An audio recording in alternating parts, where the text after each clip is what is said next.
Great. Well, thank you very much and appreciate everybody tuning in at the slightly different time zone to listen to what I've got to say here.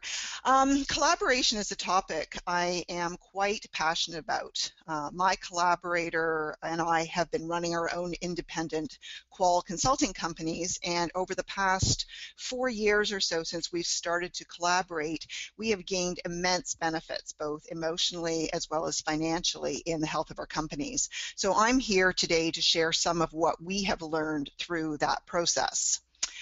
If you think about it, networking and collaborating with each other is one of the main benefits for many of us in joining ICG or AQR in the UK, QRCA in North America, and attending the different conferences and get-togethers associated with each of these organizations.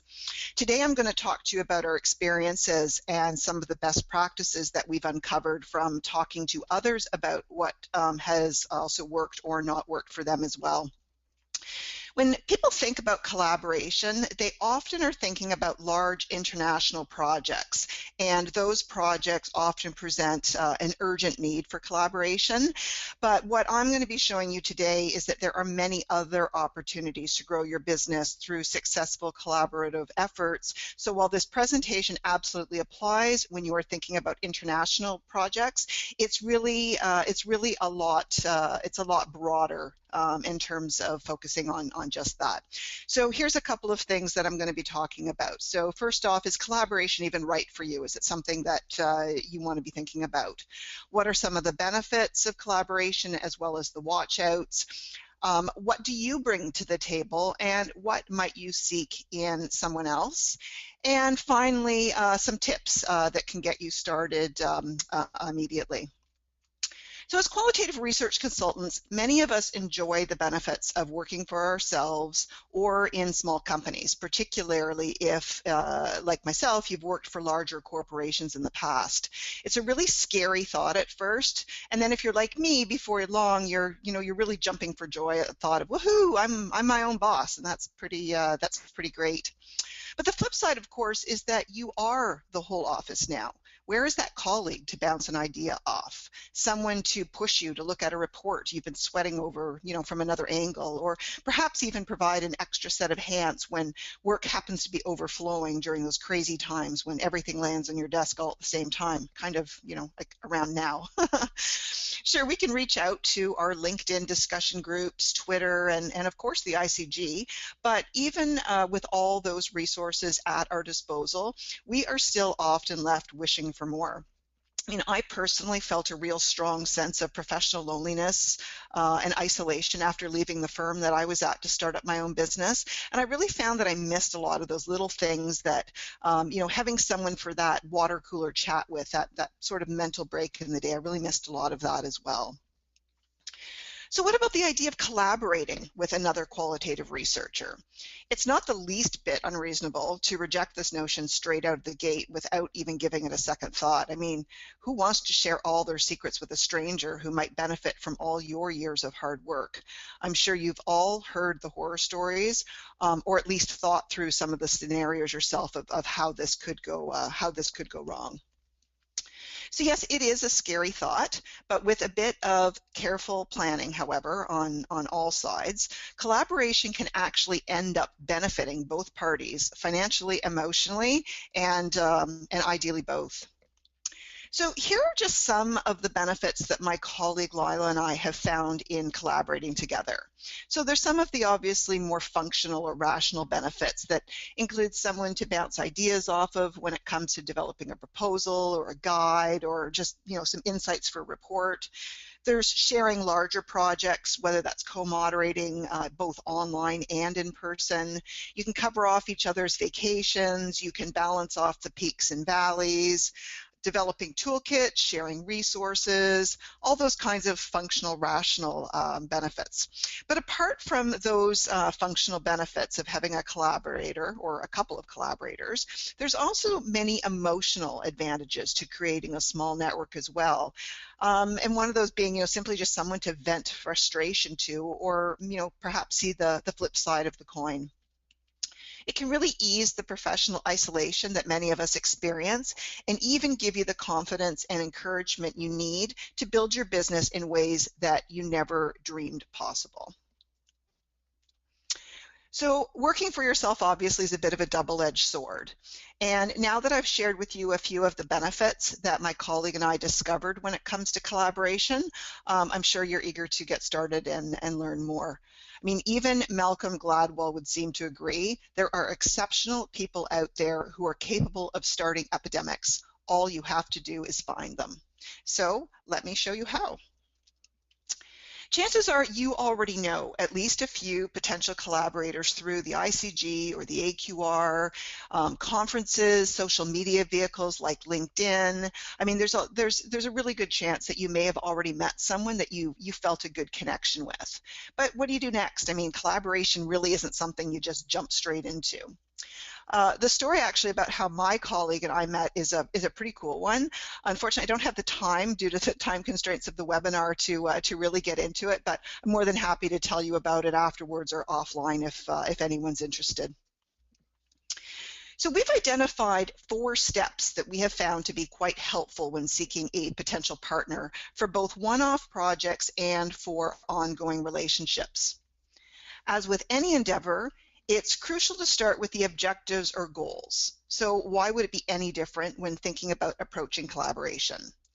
It's important that you think about and discuss the goals of your potential collaboration. Things like, what are each of you hoping for? And in fact, why are you even seeking a collaborative partner in the first place?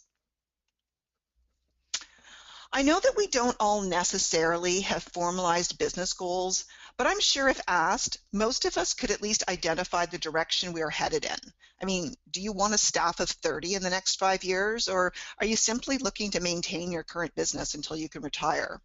If your goals aren't aligned, the fit may not be the best for an ongoing relationship. For a project or two, it might just work out fine, but think about what it is that you're looking for. And it's really important to be upfront and honest about what you are both looking for so that you don't encounter any surprises down the road. Now, these goals may very well change over time. I mean, certainly mine have with my collaborator. So you might start off simply needing an extra set of hands on a project and then discover that, wow, you actually both really enjoy working together and you've got a lot of the same views on things.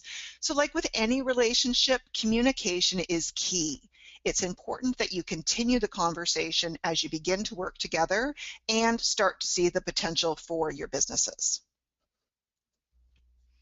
Arguably just as important as goals, if not more, is a discussion about your values and your work ethic. You can often find this out best through a couple of casual conversations with your potential partner. And I mean, this doesn't have to be formal. It's kind of the stuff that you talk about over coffee or at drinks at the ICG get-togethers, which unfortunately being in Canada, I can't attend, but I really wish I could. They sound like fun.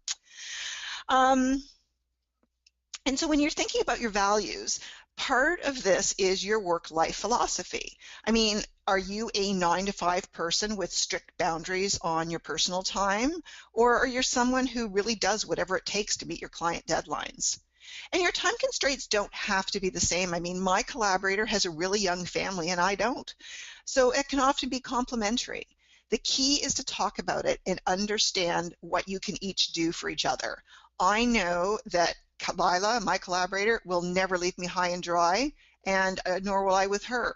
We have in fact both pulled all-nighters for each other when the situation called for it. We knew that's the kind of commitment we could expect from each other. Can you trust each other? Now, this is a critical one. And not something that just happens overnight. I mean, this is your business and your baby. It's something that you have worked hard to grow, and you may even have some proprietary tools that you're using. So the best advice is at first use your gut. I mean, we're quallies after all. We're trained to use our guts when we moderate, and that's so important in our professional relationships as well. You just know when something feels right. And if not, it's just better to simply be honest and admit that this is not feeling like a good fit rather than getting yourself involved in something that you might regret later. In our situation, we actually had the potential to truly be competitors. We had both worked in Toronto. Lila, by the way, is based in Victoria, British Columbia. It's on the West Coast. But she had been working in Toronto, so we knew a lot of the same people. The industry here in Canada is quite small. And these people could be potential clients for both of us. So we took it slow off the tops, and before either of us got in front of clients, we had some great opportunities to test the water. I had invited Lila to a call that I had set up with one of the larger online platform providers about what's next in online qual. That ended up turning into an opportunity to test out some tools with a small client at no risk to either of us. It worked extremely well, and we were able to build trust from that one project. But over time, we've certainly had other tests. There was one time when Lila had a client who needed a project done, and it fell right in the middle of her vacation. I was there to help. And she needed to introduce me to the strategist who had hired her. Turns out he was a former colleague of mine. And that could have been really, really awkward for everyone involved, but I was super respectful of that being a professional relationship that she had built. We both knew that going behind each other's back would be very detrimental to what we had built up with each other. In another situation, I'd actually had a call from a strategist who Lila happened to know as well. I wanted to collaborate with her as it was a mobile app testing project that neither of us had ever done before, and so it was something we wanted to learn how to do together. We worked on the project, and Lila clearly called out to me that if the strategist ever called her directly, she would send the call my way since I was the first connection. So yes, there may be sticky situations in the future, but being open and honest and really having the long-term goal for us in terms of an effective collaborative partnership was really just too important to mess up. The last thing you want when seeking a collaborative business partner is to end up feeling like you're competing with each other. You don't need another you. You want someone who complements you and has the potential, ideally, to make you look good. So be very clear with one another about what your key strengths and, yes, your key weaknesses are. There's nothing to be embarrassed about, as no one can be great at everything well and be able to enjoy balance in your life at the same time. So seek to understand how collaborating can make both of you stronger. Perhaps one of you is a bit more of the strategic big picture thinker, and the other one maybe excels at the finer details. Or maybe you have complementary locations, as I said, like Lila and I do, covering both the East and the West Coast. It's actually worked very well to our advantage when we're managing time zones on discussion boards, and actually saves clients a lot of time and money on projects that require in-person interviews. So right away, you should be able to see how you can be stronger working together, both in learning from the other and being more efficient in doing it. Market research is evolving at an accelerated rate, which can make it really hard to keep up with changes and advances. Collaboration offers a great way to remain competitive without necessarily having to learn every new tool or skill yourself. So when seeking a potential partner, think about what expertise you bring to the table, which could work well when married with a technique that perhaps the other one specializes in. So perhaps, one of you has a quant background or an experience with children. Complementary skill sets also means being able to legitimately say, we have the expertise you need, allowing you to take on clients and projects you might otherwise have had to pass on. Also consider whether there's something that you wish you could offer your clients that perhaps goes above and beyond, maybe a layer of social media insight or an understanding of cultural sensitivity. Or perhaps experience in a specific category or vertical, experience with a methodology perhaps. Both Lila and I have considerable overlap, obviously, given the fact that we've both been in the business for 20 plus some odd years, but we tend to have areas that we've developed a little bit more strongly on our own. Lila, for example, is a little bit more ongoing work with advertising agencies, and me with more logo and packaging design firms. So collaboration can really help add value to what you deliver your clients. So, imagine how much better my next advertising test for my own client's going to be with some input from Lila on the design. Okay, no one likes to talk money and legal considerations, but it will be the elephant in the room if you don't. Now, there's only so much we are allowed to talk about here in North America due to various antitrust laws. So we sort of start talking about the non-disclosure agreements. Before you get serious with a potential collaborator, be sure to have both of you sign a non-disclosure agreement and perhaps even seek legal counsel to ensure that you will not be violating any antitrust laws. Assuming then that you're in the clear, proceed to have some discussions about how you will handle financial matters, whether you will both be actually working together versus acting as a sounding board for each other. When we started out, we were actually just bouncing ideas off of each other, so there was actually no need to split dollars. In other situations, I actually hire Lila to work on parts of what I'm doing, or she hires me to work on portions of the project. And we have rates then that we charge each other for what we're doing. Agreeing to a system in advance will help speed things up when it comes to settling invoices at project completion. We had actually, when we did this presentation in New Orleans, had posted something on LinkedIn to see what questions people had, things they wanted us to address in this, in the presentation. And some of the questions that people were asking was about how clients saw the value of having two of us involved in a project. And that's really a decision that you need to determine based on how you're pricing your work when there's two of you involved versus one.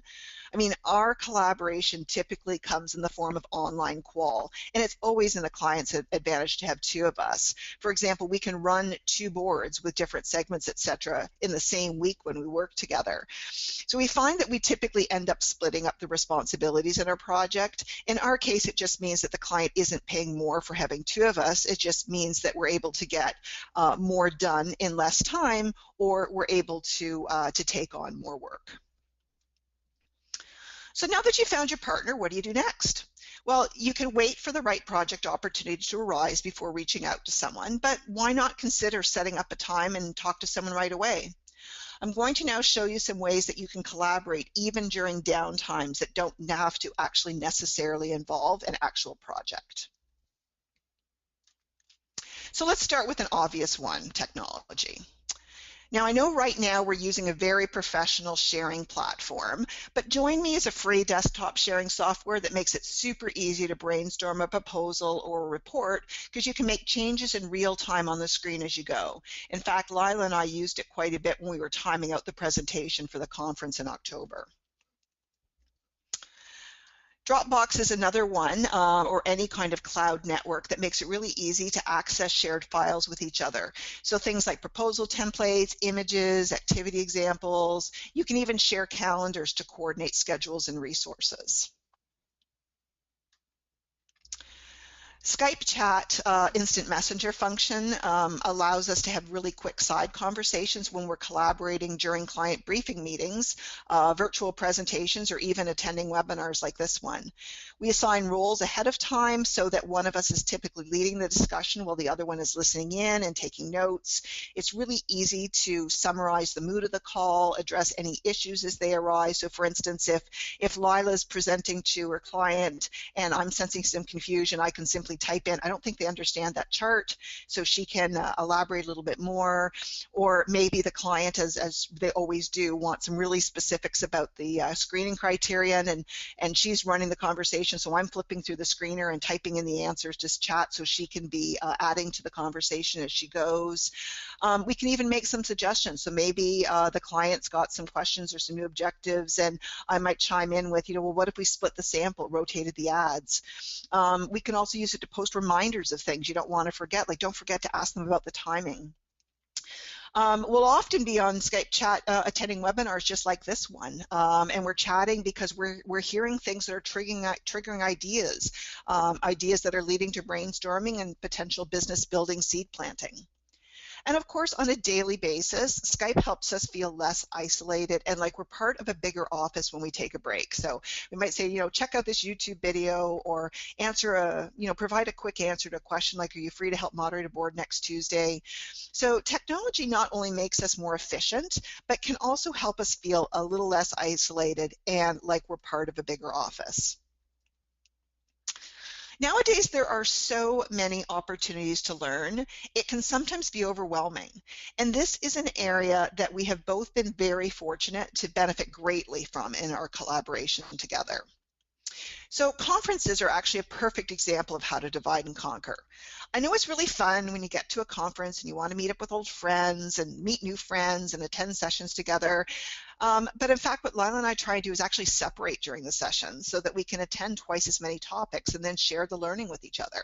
So I go to one session, Lila goes to another, and then we upload our notes to our shared Dropbox folder, and we're probably chatting about it in between the sessions. It actually has the added benefit of ensuring that we really pay attention during the sessions, as we're going to have to give the key points to one another. And for webinars, of which there are simply an awful lot of them to attend, maybe one of us attends and takes notes that we then post to our shared folder. And then if we learn something particularly useful, we simply email or Skype chat about it. This is another really important one that has really helped to build our business and capabilities in a big way. So I mentioned the project a few years ago that kind of got us starting working together. We both wanted to build our business and capabilities, so we actually got a client of Lila's to agree to an open project. She gave us access to her database for recruiting. She supplied the incentive, which were gift baskets for her company, and we donated our time for the research. And since we were doing research on research, we even got a technology partner to pitch in and give us a board. So Lila and I tried out every tool and technique online that we wanted to, but never could with paying clients. So when we were done, we had shareable data. I mean, don't we all want that to be able to actually show people what the data looks like when it's reported? And we can then use that information in our proposals and pitches. And as we were working, so remember, this is when we had first started working together, we laid everything out on the table related to our respective research toolkits. And we discovered, not surprisingly, that we were using many of the similar approaches and techniques. But when we started sharing and brainstorming together, we were able to learn from each other and make our existing tools even stronger and create new ones that we could both use as well. So we saved our shared toolkit of activities, images, proposal, report templates to our shared Dropbox folder, and we reference it on a regular basis. We also add to it on a regular basis, so it's constantly being updated. And of course, it's never a copy and paste. Everything is always customized, but having that starting point, especially when time is of the essence, which it somehow always seems to be, is invaluable.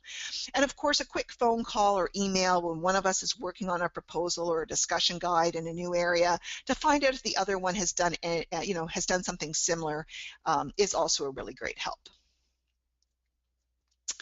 As well as sharing learning, people are another great resource that can be shared, especially as your business grows, which hopefully it will. Because we both specialized in online, we began to work together by co-moderating larger multi-board online projects and covering off each other's peaks and valleys by helping with some analysis and reporting. This actually worked really well for us in the beginning, but then as our collaborative seed planting efforts, which I'll get to in a minute, as they started to yield new business opportunities, we both started to get too busy to actually help each other out. So we talked about it, but taking on an employee, even a shared one between us, was a really big step. And we went back to thinking about what our goals were and the direction we wanted to head in. Hiring someone full-time was not something either one of us had actually any desire to do. Since we obviously didn't want to risk turning away business that we've been working hard to get, however, we brainstormed ways we might be able to tap into the independent note takers we had each already been working with separately. By investing some of our time to train these contractors in our style of note-taking and the ways we both like to do things, we were able to delegate online tasks like loading guides and following up with participants, as well as note-taking.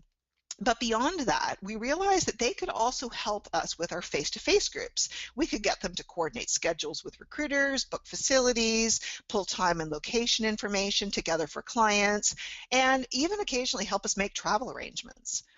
We also put them to use sourcing images for use in our reports and train them to do basic analyses and create slides using word clouds, summarizing lobby exercise, sourcing quotes. We realized that the possibilities were endless once we invested a little bit of time up front.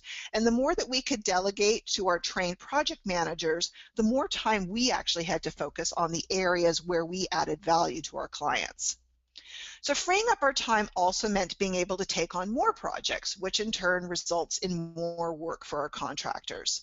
So our contractors now help train new independents to add to our resource roster and even help other moderators with their projects. So in this case, sharing people really created a win-win for everybody involved. We all know how hard it is sometimes to set long-term goals and really stick to them, especially when no one is there to hold you accountable. But when the slow period hits, and you know it inevitably will, you will regret not following through on those initiatives. So this is where we have found collaborating becomes a little bit like having a workout buddy. And our initiatives in growing our business is what we call seed planting.